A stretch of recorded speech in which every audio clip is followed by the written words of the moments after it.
દર્શક મિત્રો, mid day ન્યૂઝમાં આપનું સ્વાગત છે। સમાચારની શરૂઆત કરીશું મુખ્ય સમાચારથી। અમદાવાદ ભાવનગર હાઈવે પર બાવલિયાણી ગામે થયેલા ગમખ્વાર અકસ્માતમાં 19ના કરુણ મોત, 6 ઇજાગ્રસ્ત, વધુ તપાસ હાથ ધરાઈ, પોલીસ કાફલો સ્થળ પર।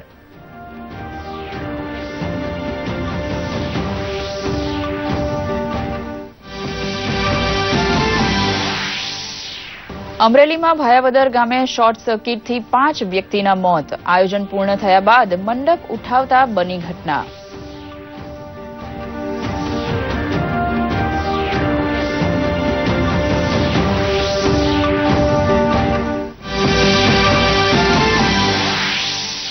સુજલામ સુફલામ જળ સંચય અભિયાન પહોંચ્યું આણંદ અને પંચમહાલ, પાણીના ટીપા ટીપા ભેગા કરી સાગર બનાવવાનું આહવાન કરતા મુખ્યમંત્રી। પંચમહાલમાં 40 કરોડના 12 વિકાસ કાર્યોનું કર્યું લોકાર્પણ, તો આણંદમાં 9.64 લાખના કામોના ચેક કર્યા અર્પણ।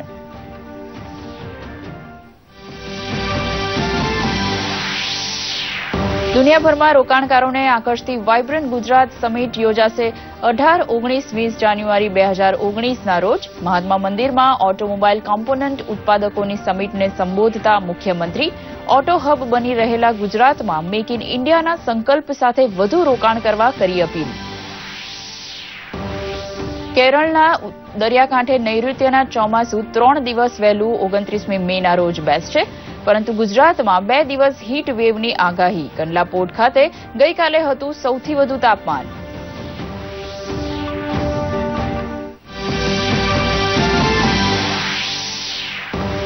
ભારતે યુદ્ધ વિરામ જાહેર કર્યા પછી પણ પાકિસ્તાન દ્વારા સીઝ ફાયરનો ભંગ, સરહદ પર પાકિસ્તાનના ગોળીબારમાં 4 નાગરિકો સહિત 1 જવાન શહીદ, ભારતીય સેના દ્વારા 3 આતંકીઓ ઠાર।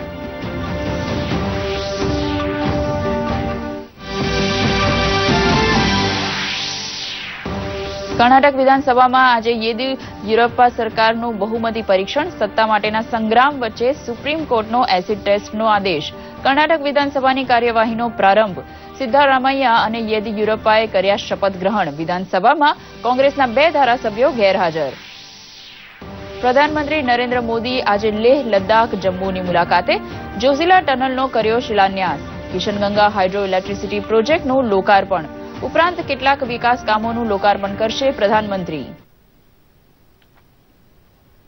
સમાચાર વિગતવાર જોઈશું। પ્રધાનમંત્રી નરેન્દ્ર મોદી આજે જમ્મુ કાશ્મીરની 1 દિવસની મુલાકાતે પહોંચ્યા છે। પ્રધાનમંત્રી આ મુલાકાત દરમિયાન કિશનગંગા હાઇડ્રો ઇલેક્ટ્રિસિટી પ્રોજેક્ટ પણ રાષ્ટ્રને અર્પણ કરશે। તેઓ જમ્મુ ખાતે Sher-e Kashmir university of agriculture, science and ટેકનોલોજીના 6ઠ્ઠા દીક્ષાંત સમારંભમાં મુખ્ય મહેમાન પદે હાજર રહેશે। આ ઉપરાંત તેઓ એક પાવર પ્રોજેક્ટ અને 58 કિલોમીટર લાંબા જમ્મુ રિંગ રોડની આધારશિલા પણ મૂકશે। વૈષ્ણોદેવી પહોંચવા વૈકલ્પિક તારાપુર માર્ગની આધારશિલા પણ મૂકશે। આ પ્રસંગે પ્રધાનમંત્રી વૈષ્ણોદેવી શ્રાઇન બોર્ડ સુધી સામાન પહોંચાડવા તૈયાર થયેલ મટીરીયલ રોપવેનું ઉદઘાટન પણ કરશે। દરમિયાન પ્રધાનમંત્રી નરેન્દ્ર મોદી લેહ ખાતે પહોંચીને સૌપ્રથમ શ્રીનગર લેહ રાષ્ટ્રીય માર્ગ પર થનારી એશિયાની સૌથી મોટી જોઝિલા ટનલનો શિલાન્યાસ કર્યો હતો। તેમણે લદ્દાખના આધ્યાત્મિક પુરુષ કુશાક બાકુલાની 100મી જન્મજયંતિ પ્રસંગે યોજાયેલા કાર્યક્રમમાં પણ ભાગ લીધો હતો। તેમણે કહ્યું હતું કે એક જ દિવસમાં જમ્મુ કાશ્મીર રાજ્યને ₹25,000 કરોડના પ્રોજેક્ટ્સની ભેટ મળશે। कि केंद्र और राज्य सरकार मिलकर के विकास को कितनी तेज गति से आगे बढ़ाना चाहते हैं। आज एक ही दिन में करीब करीब 25,000 करोड़ रुपए के प्रोजेक्ट्स, जिसका या तो शिलान्यास होगा या लोकार्पण होगा। एक दिन में जम्मू कश्मीर में लेह लद्दाख हो, जम्मू रीजन हो या कश्मीर घाटी हो, 25,000 करोड़ रुपए के प्रोजेक्ट। दिल्ली में बैठी हुई सरकार इस क्षेत्र के विकास के लिए कितनी प्रतिबद्ध है, इसका जीता जागता उदाहरण आज आप देख सकते हैं। કર્ણાટકમાં ભાજપના નવા ચૂંટાયેલા મુખ્યમંત્રી યેદિયુરપ્પા માટે આજે મહત્વનો દિવસ છે। યેદિયુરપ્પા આજે 4 વાગે વિધાનસભામાં બહુમતી સાબિત કરવાના છે. સુપ્રીમ કોર્ટની 3 ન્યાયમૂર્તિની બનેલી ખંડપીઠે શુક્રવારે આ માટે આદેશ આપ્યા હતા. રાજ્યપાલ વજુભાઈ વાળાએ યેદિયુરપ્પાને બહુમતી સાબિત કરવા 15 દિવસનો સમય આપ્યો હતો, પરંતુ તે પછી કોંગ્રેસ અને જનતા દળે રાજ્યની સિંગલ લાર્જેસ્ટ પાર્ટીને સરકાર રચવા નિમંત્રણ આપવાના રાજ્યપાલના નિર્ણયને સુપ્રીમમાં પડકાર્યો હતો. યેદિયુરપ્પા વિધાનસભામાં બહુમતી સાબિત કરવાને મુદ્દે વિશ્વાસ ધરાવે છે. રાજ્યપાલ વજુભાઈ વાળાએ આજે બોલાવેલું વિધાનસભાનું વિશેષ સત્ર શરૂ થઈ ચૂક્યું છે. વિધાનસભા બેઠકમાં વિધાનસભાના વચગાળાના સ્પીકરે ચૂંટાયેલા નવા વિધાનસભ્યોને શપથ લેવડાવ્યા હતા. રાજ્યપાલે ભાજપના સભ્ય કેજી બોપૈયાની વિધાનસભાના વચગાળાના સ્પીકર તરીકે વરણી કરેલી છે. તેઓ જ સાંજે 4 વાગે યેદિયુરપ્પા બહુમતી સાબિત કરશે અને કાર્યવાહીનું સંચાલન કરશે. આ ઘટનાક્રમનું જીવંત પ્રસારણ પણ થશે. પાકિસ્તાન જમ્મુ કાશ્મીરમાં સતત સંઘર્ષ વિરામનું ઉલ્લંઘન કરી રહ્યું છે. સાંબા, હીરાનગર, અરનિયામાં સુરક્ષા દળોની ચોકીઓ અને નાગરિક વસાહતોને નિશાન બનાવીને ભારે ગોળીબાર થયો હતો અને ઘૂસણખોરી માટે પણ પ્રયાસ કરવામાં આવ્યો હતો. પરંતુ પાકિસ્તાનના આ ષડયંત્રને નિષ્ફળ બનાવતા ભારતીય સૈન્યએ કુપવાડાના જંગલોમાં 3 ઘૂસણખોરો આતંકવાદીઓને ઠાર માર્યા હતા. ગઈકાલે અરણ્યા અને આરએસપુરા સેક્ટરમાં પાકિસ્તાન દ્વારા થઈ રહેલા ગોળીબારમાં પણ બીએસએફના 1 જવાન શહીદ થયા હતા અને 4 નાગરિકો પણ માર્યા ગયા હતા. પાકિસ્તાની ગોળીબારમાં નાગરિકોના મૃત્યુ થયાની ઘટનાની કેન્દ્ર સરકારે ટીકા કરી છે. જમ્મુ કાશ્મીરના મુખ્યમંત્રી મહેબૂબા મુફ્તી સરહદી વિસ્તારમાં માર્યા ગયેલા નાગરિકોના કુટુંબીજનો પ્રતિ સંવેદના જાહેર કરી ચૂક્યા છે. હવામાન વિભાગે આગાહી કરી છે કે આ વર્ષે નૈઋત્યનો વરસાદ 3 દિવસ પહેલા અર્થાત 29 મેના રોજ કેરળ પહોંચશે. સામાન્યપણે કેરળમાં 1 જૂનના રોજ વરસાદ પહોંચતો હોય છે. હવામાન વિભાગના જણાવ્યા મુજબ જુલાઈ સુધીમાં સમગ્ર દેશમાં ચોમાસું સક્રિય થઈ જશે. આ પહેલા હવામાન વિભાગ આગાહી કરી ચૂક્યો છે કે આ વર્ષે વરસાદ સામાન્યવત રહેશે, જે ખેડૂતો માટે સારા સમાચાર છે. ગુજરાત સુધી ચોમાસું પહોંચવાને હજી ઘણા દિવસો બાકી છે, ત્યારે રાજ્યમાં હીટ વેવ જેવી સ્થિતિ પ્રવર્તી રહી છે. શુક્રવારે કંડલામાં રાજ્યનું સૌથી વધુ 45.2 ડિગ્રી તાપમાન નોંધાયું હતું. હીટવેવના પગલે તાપમાન હજી પણ વધી શકે છે.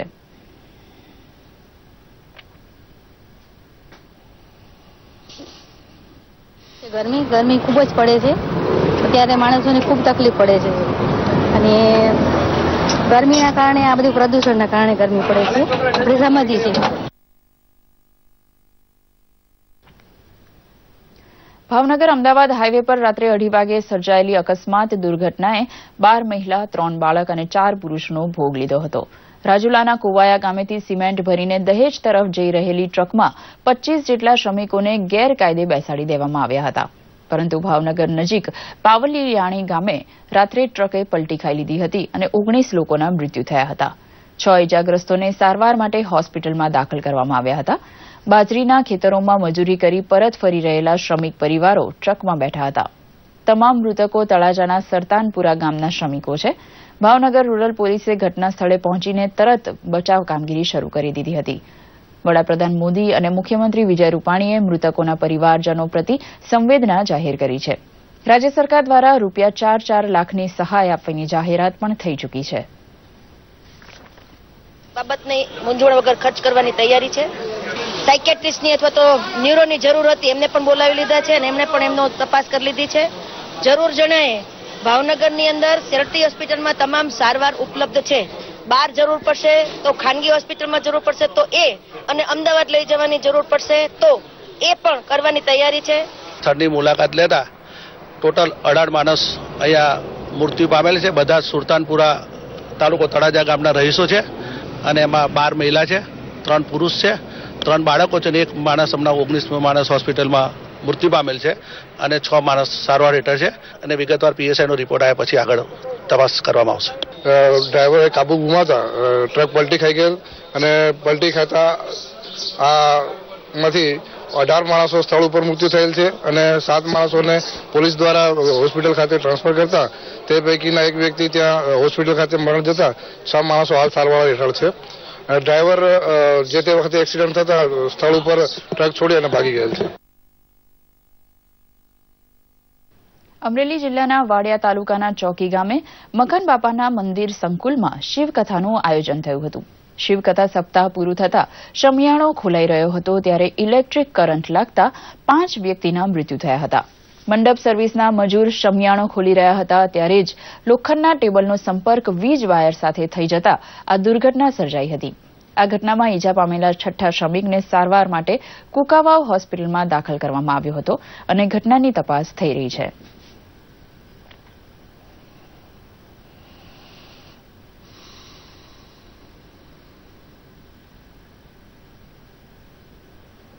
મુખ્યમંત્રી વિજયભાઈ રૂપાણીએ આણંદ જિલ્લાના બોરસદ તાલુકાના ઝારોલા ગામે જળસંચય અભિયાનમાં ભાગ લઈ તળાવ ઊંડું કરવાનો પ્રારંભ કરાવ્યો હતો. સુજલામ સુફલામ જળ અભિયાન અંતર્ગત તળાવ ઊંડા કરવા, નહેરમાંથી કાપ તેમજ કચરો સાફ કરવાના કાર્યો રાજ્યના વિવિધ જિલ્લામાં ચાલી રહ્યા છે. હવામાન ખાતાએ આ વર્ષે સારો વરસાદ થવાની આગાહી કરી છે ત્યારે વરસાદના મહત્તમ પાણીનો સંગ્રહ કરવા અને તેનો વિવેકપૂર્ણ ઉપયોગ કરવા મુખ્યમંત્રીએ હિમાયત કરી હતી. મુખ્યમંત્રી આહવાના ગામ તળાવને ઊંડું કરવાના શ્રમયજ્ઞમાં સહભાગી બન્યા હતા. તેમણે આ અભિયાન ભાવિ પેઢીનું નિર્માણ કરવાનું અભિયાન બની રહેશે તેવો વિશ્વાસ વ્યક્ત કર્યો હતો.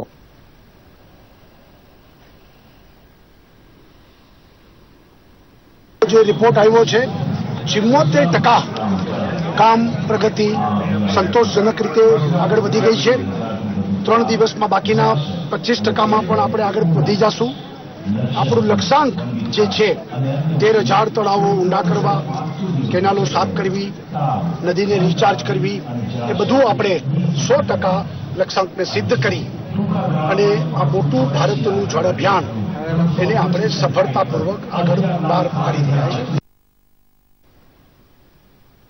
પંચમહાલ જિલ્લાના વાઘજીપુર ખાતે મુખ્યમંત્રી વિજયભાઈ રૂપાણીના હસ્તે સુજલામ સુફલામ જળ અભિયાન અંતર્ગત તળાવનું ખાતમુહૂર્ત અને વિકાસના કામોનું ઉદઘાટન સમારોહ યોજાયો હતો. મુખ્યમંત્રીએ પોતે ત્રિકમ અને જેસીબી ચલાવીને તળાવનું ખોદકામ કરીને ખાતમુહૂર્ત કર્યું હતું. મુખ્યમંત્રીના જણાવ્યા અનુસાર પંચમહાલ જિલ્લાના 1300 જેટલા કામો સંપૂર્ણ લોક ભાગીદારીથી થયેલ છે, જેમાં 75% કામો પૂર્ણ થયા છે. આ પ્રસંગે પંચાયત રાજ્યમંત્રી શ્રી જયદ્રથસિંહ પરમાર, સાંસદ શ્રી પ્રભાતસિંહ ચૌહાણ સહિત ધારાસભ્યો અને પદાધિકારીઓ ઉપસ્થિત રહ્યા હતા. આ અવસરે મુખ્યમંત્રીના હસ્તે અંદાજે ₹50 કરોડના ખર્ચે નિર્માણ પામેલા 12 જેટલા વિકાસ કામોનું લોકાર્પણ અને ખાતમુહૂર્ત કરવામાં આવ્યું હતું. પંચમહાલ જિલ્લામાં સુજલામ સુફલામ જળ અભિયાન હેઠળ 1382 કામોનું આયોજન થયેલું છે, જે પૈકી લોકભાગીદારીથી જળ સંચયના 104 કામો પ્રગતિના પંથે છે, જ્યારે 70 કામો પૂર્ણ થયા છે. તળાવો ઊંડા કરવાની કામગીરીમાંથી જે માટી નીકળે છે તે ખેડૂતો ખેતરોમાં પાથરી રહ્યા છે. જમીનની ફળદ્રુપતા અને પાક ઉત્પાદનમાં વધારો થવાની આશા તેઓ સેવી રહ્યા છે. આ સાથે જ સ્થાનિક શ્રમિકોને નિયમિત રોજગારી મળતા તેઓએ હર્ષની લાગણી વ્યક્ત કરી હતી. મુખ્યમંત્રીથી અમારા ગામનું વાઘજીપુરનું તળાવ ચાલુ થયું છે, એમાં અમને બહુ ફાયદો છે. કામ કરવાથી અમારી રોજીરોટી મળી રહે છે અને ગામના માણસો પણ સુખી થશે. પાણી ભરાશે તો ગામની થોડી સુવિધા થશે અને ઢોરો પણ પાણી પીશે. તળાવ ઊંડો કરવાનો તો સાહેબ સારું કર્યું છે બધા માટે. તો ગરીબ ગરબાને રોજીરોટી મળી રહે અને બધાને પાણીની વ્યવસ્થા પણ મળી રહે. અમારા કુવાવાડીનું પાણી પણ રહે અને ઢોરા બોકડાનો પણ શાંતિ રહે. ગાંધીનગર ખાતે મહાત્મા મંદિરમાં automotive component manufacturers association of India ACMA આયોજિત વેલ્યુ ચેઇન સમિટનો પ્રારંભ થયો હતો. 2 દિવસના આ સમિટમાં દેશભરના 400થી વધુ ઓટોમોટિવ કોમ્પોનન્ટ મેન્યુફેક્ચરર્સ અને કાર ઉત્પાદક કંપનીઓ ભાગ લઈ રહી છે. મુખ્યમંત્રીએ આ સમિટને right time for right choice at right place ગણાવતા કહ્યું કે ગુજરાત સરકારની પ્રગતિશીલ વિચારધારા હંમેશા આ પ્રકારના સંમેલનને પ્રોત્સાહન આપે છે. વધુમાં તેમણે કહ્યું કે ભારતની ઓટોમોટિવ મેન્યુફેક્ચરિંગ ઇકોસિસ્ટમમાં ગુજરાતનું મહત્વપૂર્ણ યોગદાન રહ્યું છે. રાજ્યમાં કુલ એન્જિનિયરિંગ ઉત્પાદનમાં ઓટોમોટિવ ઇન્ડસ્ટ્રીઝનું યોગદાન 3.7% છે અને 2020 સુધીમાં તે વધારીને 10%એ પહોંચાડવા સરકાર પ્રયત્નશીલ છે. આ સમિટમાં આવેલ ઓટો ઉદ્યોગ સાહસિકોએ રાજ્ય સરકાર તરફથી મળી રહેલા સહયોગ અને પ્રોત્સાહક નીતિઓની પ્રશંસા કરી હતી. વાયબ્રન્ટ ગુજરાત વર્ષ 2019માં જાન્યુઆરી મહિનાની 18થી 20ની વચ્ચે યોજાશે તેવું નિવેદન પણ તેમણે કર્યું હતું. હજુ પણ બધું થશે, MOU થશે એટલે આ વખતે 18, 19, 20 જાન્યુઆરી વાયબ્રન્ટ ગુજરાત આપણે જાન્યુઆરી 2019માં ગુજરાતમાં કરીશું.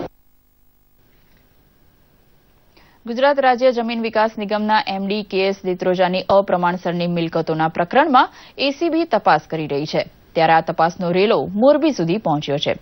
એસીબીના અધિક નિયામક જયદીપસિંહ જાડેજા અને ટીમ દ્વારા દેત્રોજાના મોરબીના લખવીરપુર ખાતે આવેલા farm house, Morbi Halvad road પર સ્થિત હોટલ અને ફ્લોરા રિવરસાઇડ બંગલોઝ સહિતની મિલકતો ખાતે સર્ચ અને સર્વેની કામગીરી હાથ ધરવામાં આવી છે.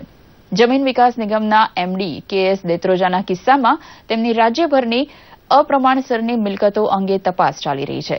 સરકાર દ્વારા નિયુક્ત વેલ્યુઅર દ્વારા સ્થાવર મિલકતોનું મૂલ્ય પણ નક્કી થઈ રહ્યું છે. તારીખ 12 એપ્રિલના રોજ એસીબીએ જે સર્ચ ઓપરેશન હાથ ધર્યું હતું તેમાં જે અનએકાઉન્ટ 57 લાખ જેટલી રકમ મળી આવી હતી તેના સંદર્ભે જીએલડીસીના જે મેનેજિંગ ડાયરેક્ટર છે કેએસ દેત્રોજા, તપાસ દરમિયાન અમને એવું જાણવા મળેલું હતું કે આ મેનેજિંગ ડાયરેક્ટર કેએસ દેત્રોજાની 4 થી 5 જેટલી મિલકત એમના વતન લખધીરનગર અને મોરબી અને તેના આસપાસના ગામડાઓમાં આવેલી છે. એ પ્રોપર્ટીને અમે તપાસ કરી વેલ્યુએશન કર્યું છે અને તેમાં કેટલી હકીકત છે તેના દસ્તાવેજો અમે કબજે કર્યા છે અને આગળની કાર્યવાહી નક્કી કરી છે. પ્રધાનમંત્રીના ડ્રીમ પ્રોજેક્ટ સ્વચ્છ ભારત સ્વસ્થ ભારતને મૂર્તિમંત કરવા જામનગરે પણ કમર કસી છે. ડેપ્યુટી મેયર ભરતભાઈ મહેતાની ગ્રાન્ટમાંથી જામનગર બોર્ડ નંબર 9માં વસી રહેલા નાગરિકોને ડસ્ટબિનનું વિતરણ કરીને સ્વચ્છતા જાળવવા અપીલ કરવામાં આવી હતી. આ પ્રસંગે mayor Pratibhaben Kankhara, deputy mayor Bharatbhai Mehta અને શહેરના કોર્પોરેટર પણ ઉપસ્થિત રહ્યા હતા.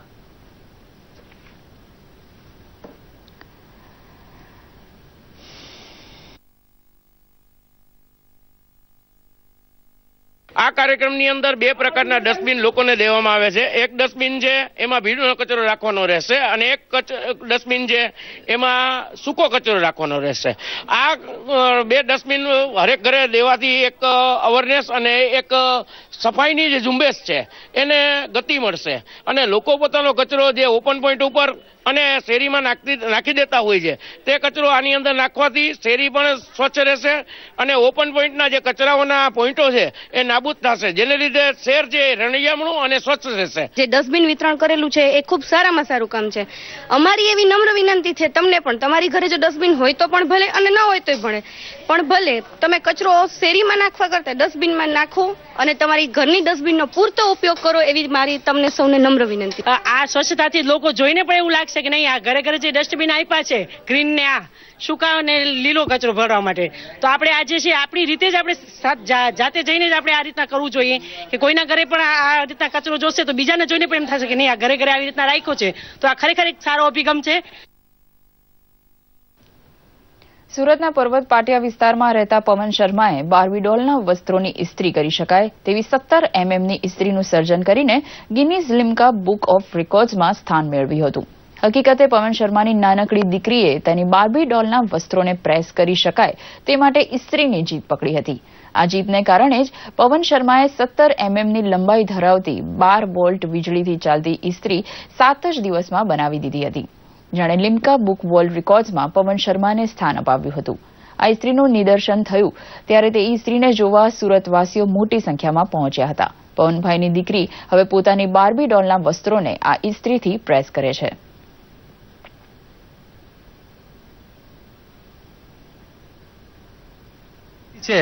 તે હું ગિનીઝ બુકમાં એપ્લાય કરીશ તે ત્યાંથી એક્સેપ્ટ એપ્લિકેશન કરી લીધી છે અને આને એવિડન્સ માટે મારે વિડીયો અને ફોટોગ્રાફી ખાલી મોકલવાના છે. હવે આ ઇસ્ત્રી બનાવવાનો વિચાર મારી છોકરી બાર્બી ડોલની પહેલા પ્રેસ માટે આની મમ્મીની બોલતી હતી તો મને એમ લાગ્યું કે એવી નાના કપડા માટે મોટી ઇસ્ત્રી તો ક્યાંથી થાય, તો એમ મગજમાં એવું કીધું એક નાની ઇસ્ત્રી બનાવીએ આપણે.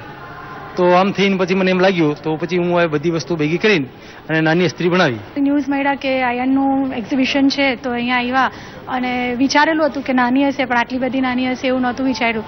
આ તો નખ પર આવી જાય એટલી નાની છે અને સુરતની કોઈ વ્યક્તિ આટલું મોટું કામ કરી શકે છે એવું વિચારમાં નહોતું. તો ઇટ્સ અ ગ્રેટ એક્સપિરિયન્સ. જૂનાગઢમાં છેલ્લા 3 વર્ષથી કાર્યરત અને 180 જેટલી કોલેજોનું સંચાલન કરતી ભક્ત કવિ નરસિંહ મહેતા યુનિવર્સિટીના નવા ભવનનું ભૂમિપૂજન અને શિલાન્યાસ શિક્ષણ મંત્રી ભૂપેન્દ્રસિંહ ચુડાસમાના હસ્તે કરવામાં આવ્યું હતું. ₹34 કરોડના ખર્ચે 3 તબક્કામાં નિર્માણ પામનાર આ ભવનમાં વહીવટી ભવન, રિસર્ચ સેન્ટર અને સ્પોર્ટ્સ સંકુલ રહેશે. સાથે જ વિદ્યાર્થીઓ અને વિદ્યાર્થીનીઓ માટે છાત્રાલયની સુવિધા પણ ઊભી કરવામાં આવશે. શિક્ષણ મંત્રીએ તેમના પ્રાસંગિક પ્રવચનમાં શિક્ષણની ગુણવત્તા જાળવવામાં સરકારની સાથે સમાજનો પણ સહકાર આવશ્યક હોવાનું જણાવ્યું હતું. તો આ પ્રસંગે કુલપતિ ડોક્ટર જેપી માયાનીએ નવા ભવનના નિર્માણથી આવનારા દિવસોમાં કોલેજનો વહીવટ અને સુવિધામાં વધારો થશે તેવી આશા વ્યક્ત કરી હતી. દર્શી મહેતા જૂનાગઢ યુનિવર્સિટીના નવા ભવન માટેનું ₹34 કરોડ રૂપિયાના ખર્ચે બંધાનારા ભવનનું આજે ભૂમિપૂજન થયું છે. 2 જ વર્ષ પહેલા વિધાનસભામાં મેં બિલ મૂકીને આ યુનિવર્સિટીને મંજૂરી આપી હતી. ગીર સોમનાથના વેળાવળ ખાતે આવેલી ગુજરાતની પ્રથમ અને એકમાત્ર સોમનાથ સંસ્કૃત યુનિવર્સિટી ખાતે 49મું અખિલ ભારતીય પ્રાચ્ય વિદ્યા સંમેલન શરૂ થયું છે.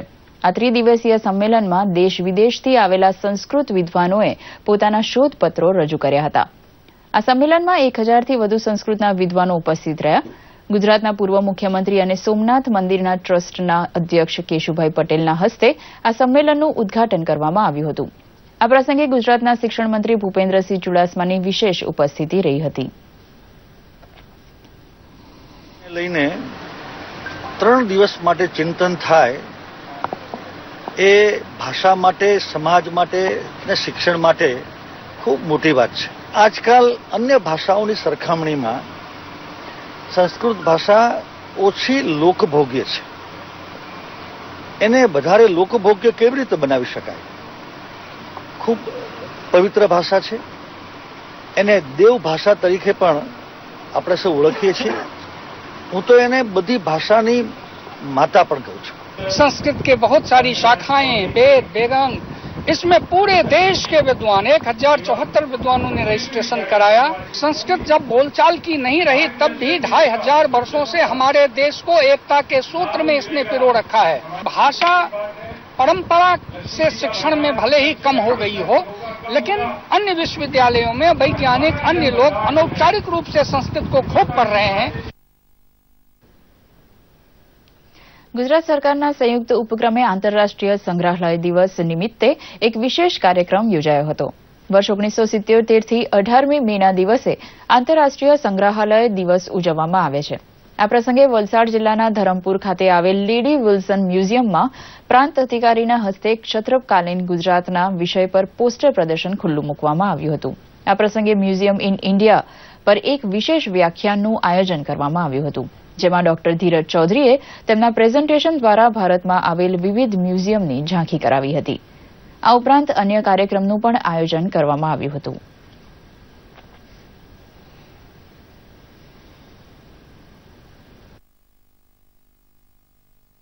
મ્યુઝિયમનો જે હેતુ છે એ છે કે જે સાંસ્કૃતિક ધરોહરને લોકો સમક્ષ રજૂ કરે છે અને સંસ્કૃતિના સંવર્ધનનું કાર્ય કરે છે. આ રીતે લોકોમાં ભાઈચારો, શાંતિ અને પોતાની સંસ્કૃતિ પ્રત્યેની ગૌરવની ભાવના ઊભી થાય એ આજના દિવસનો મુખ્ય હેતુ છે. આજની પેઢી જે છે વિજ્ઞાનથી અળગી રહી છે, તો વિજ્ઞાનને જાણે અને વિજ્ઞાનના પ્રયોગને સમજે અને વિજ્ઞાનના સિદ્ધાંતો જે છે જે અવારના જોતા હોય પણ આપણને ખ્યાલ નથી હોતા, એટલે એ બાળકોને એમાં બતાવ્યા, એમાં તેમને ખૂબ એના વિજ્ઞાનના જે સિદ્ધાંતોને સ્પષ્ટ થયા. અહીં અમે ગતિ, દબાણ, હવા એના વિવિધ પ્રયોગોથી આકર્ષાઈ અને અમે અહીં જોવાયા, અમે ખૂબ મજા કરી. આજે અમે અહીંયા તારામંડળમાં જોવા આવ્યા ત્યારે અમે બ્રહ્માંડની કેવી રીતે ઉત્પત્તિ થઈ તે જોવા મળે છે અને તારામંડળનું આખું કેમ સર્જન થયું તે જોવા મળે છે. અનેક ગ્રહો વિશે માહિતી પૂરી પાડી છે. અહીં આવ્યા તે માટે અમને બહુ મજા આવી. અધિક મહિનો બેસી જતા રાજ્યના તીર્થસ્થાનો શ્રદ્ધાળુઓથી ઉભરાઈ રહ્યા છે. દર 3 વર્ષે એકવાર આવતા અધિક માસ દરમિયાન ગોમતી નદીમાં સ્નાન કરવા અને દ્વારકાધીશના દર્શન કરવા પણ શ્રદ્ધાળુઓની ભીડ જામે છે. તીર્થસ્થાને દર્શન કરી દાન પુણ્ય કરીને શ્રદ્ધાળુઓ આ મહિનામાં પુણ્ય કરવામાં દ્વારકા પહોંચી રહ્યા છે. દર વર્ષે તિથિ ક્ષય થતો હોય તેવી 10 તિથિ આવતી હોય છે. તેથી દર 3 વર્ષે તે 30 તિથિઓને ભેગી કરીને અધિક માસની રચના થતી હોય છે. અધિક માસ દરમિયાન દ્વારકાધીશ જગત મંદિરમાં રોજ તિથિ પ્રમાણે વિવિધ ઉત્સવોનું આયોજન થતું હોય છે. ફૂલડોલ, અક્ષય તૃતીયા, અખાત્રીજ સહિતની તિથિએ જગત મંદિરે ઉત્સવની ઉજવણી થાય છે. અધિક માસ દરમિયાન રામનવમી, જન્માષ્ટમી, ગોપાષ્ટમી, નવ મનોરથ, શરદ પૂર્ણિમા, અક્ષય તૃતીયા, રથયાત્રા, આ અલગ અલગ પ્રકારના જે વર્ષ દરમિયાન તમામ ઉત્સવો એક મહિનાની અંદર જે તિથિ મુજબના ઉત્સવો હોય છે એ જ તિથિ મુજબ અમે શ્રી દ્વારકાધીશ મંદિરમાં ઉત્સવ ઉજવીએ છીએ.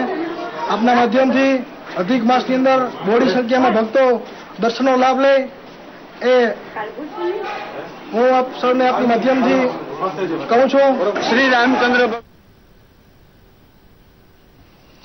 જામનગર મહાનગરપાલિકાનો આરોગ્ય વિભાગ દ્વારા લોકોના આરોગ્યની સાથે ચેડા કરતી શહેરની જાણીતી અને નામાંકિત 5 હોટલો પર દરોડા પાડવામાં આવ્યા હતા. વિભાગ દ્વારા હોટલના રસોડામાંથી પંજાબી ફૂડની ગ્રેવી, નૂડલ્સ, શાકભાજી, બ્રેડ, લોટ વગેરેના નમૂના લેવામાં આવ્યા છે. ઉપરાંત 2 હોટલમાં અખાદ્ય અને વાસી બ્રેડ સાથે ખોરાક મળી આવતા હોટલ માલિકોને નોટિસ ફટકારી જથ્થાનો નાશ કરવામાં આવ્યો હતો. તંત્રની આ પ્રકારની કાર્યવાહીથી શહેરના અન્ય હોટલોના માલિકોમાં પણ ફફડાટ વ્યાપી ગયો છે.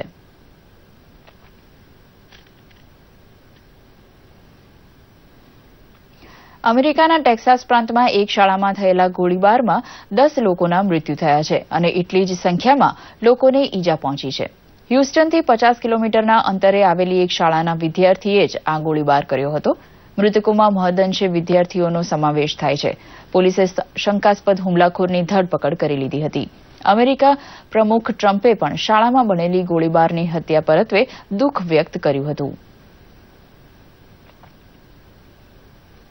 ઉત્તરીય અમેરિકી દેશ ક્યુબામાં સર્જાયેલી વિમાની દુર્ઘટનાએ સૌથી વધુ લોકોનો ભોગ લીધો છે. દેશની સરકારી એરલાઇન્સનું બોઇંગ 737 વિમાન હવાનાના આંતરરાષ્ટ્રીય વિમાન મથકેથી ઉડાન ભરતા જ તૂટી ગયું હતું. આ વિમાનમાં 104 પ્રવાસી અને 9 વિમાની કર્મચારીઓ સફર કરી રહ્યા હતા. દુર્ઘટનામાં 100થી વધુ લોકો માર્યા ગયા હતા તો માત્ર 3 લોકો જીવતા બચી ગયા છે અને તેમની સ્થિતિ પણ ગંભીર છે. ઘટના સ્થળે તત્કાળ બચાવ અને કામગીરી હાથ ધરવામાં આવી હતી.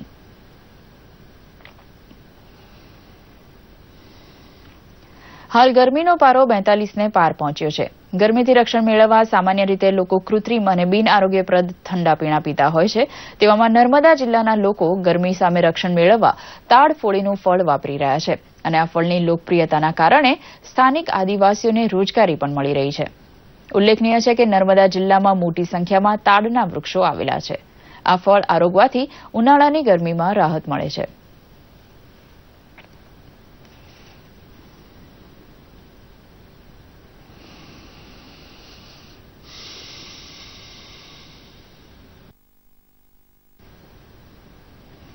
દર 17 મે વિશ્વભરમાં વિશ્વ દૂરસંચાર દિવસ ઉજવવામાં આવે છે. તેનો હેતુ ઇન્ટરનેટ અને માહિતી તથા દૂરસંચારની અન્ય ટેકનોલોજીનો ઉપયોગ સમાજ, અર્થતંત્ર તેમજ ડિજિટલ વિભાજનો વચ્ચે સેતુ બાંધવાનો છે.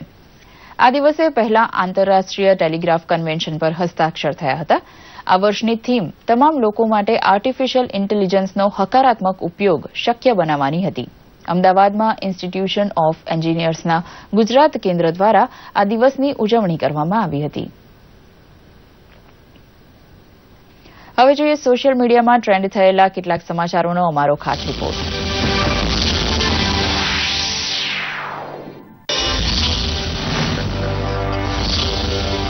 સમુદ્રમાં સતત 9 મહિના સુધી વિશ્વનું પરિભ્રમણ કરીને સ્વદેશ પરત ફરેલી ભારતીય નેવીની મહિલા ટીમના સ્વાગતની તૈયારીઓ થઈ રહી છે. આઈએનએસવી તારીણી બોટમાં સવાર થઈ 6 મહિલાઓની બનેલી આ ટીમ આગામી 21 મેના રોજ ગોવા ખાતે આવી પહોંચશે. ટ્વિટર પર સંરક્ષણ મંત્રી નિર્મલા સીતારમણ સહિત મોટી સંખ્યામાં યુઝર્સે મહિલા ટીમના સાહસને બિરદાવતી ટ્વીટ કરી હતી. વડાપ્રધાન નરેન્દ્ર મોદીએ આજે લેહમાં જોઝિલા ટનલના નિર્માણ કાર્યનો શિલાન્યાસ કર્યો હતો. આ અગાઉ વડાપ્રધાને જોઝિલા ટનલ જમ્મુ કાશ્મીર માટે કેટલી મહત્વની પુરવાર થશે તે દર્શાવતો એક વિડીયો શેર કર્યો હતો. દર વર્ષે બરફવર્ષાને કારણે લેહ કારગિલનો વિસ્તાર દેશના અન્ય પ્રદેશથી કપાઈ જાય છે. આ ટનલના નિર્માણથી શ્રીનગર, કારગિલ અને લેહને જોડતું પરિવહન સરળ બનશે. આ ટનલનો મોટો ફાયદો જમ્મુ કાશ્મીર જતા પ્રવાસીઓને પણ થશે. યુટ્યુબ પર ઇન્ડોનેશિયાના મહિલા ડાન્સરોનો એક વિડીયો અત્યંત લોકપ્રિય બન્યો છે. 1000 હેન્ડ્સ ડાન્સ નામે પ્રચલિત આ નૃત્યમાં એક સાથે અનેક યુવતીઓ તાલબદ્ધ રીતે જે ફોર્મેશન રચે છે તે મંત્રમુગ્ધ કરી દે તેવું છે. યુટ્યુબ પર 60 લાખથી વધારે લોકો આ નૃત્ય નિહાળી ચૂક્યા છે. સોશિયલ મીડિયા ડેસ્ક, દૂરદર્શન સમાચાર, અમદાવાદ. આ સાથે જ આ સમાચાર અહીં સમાપ્ત કરે છે. નમસ્કાર.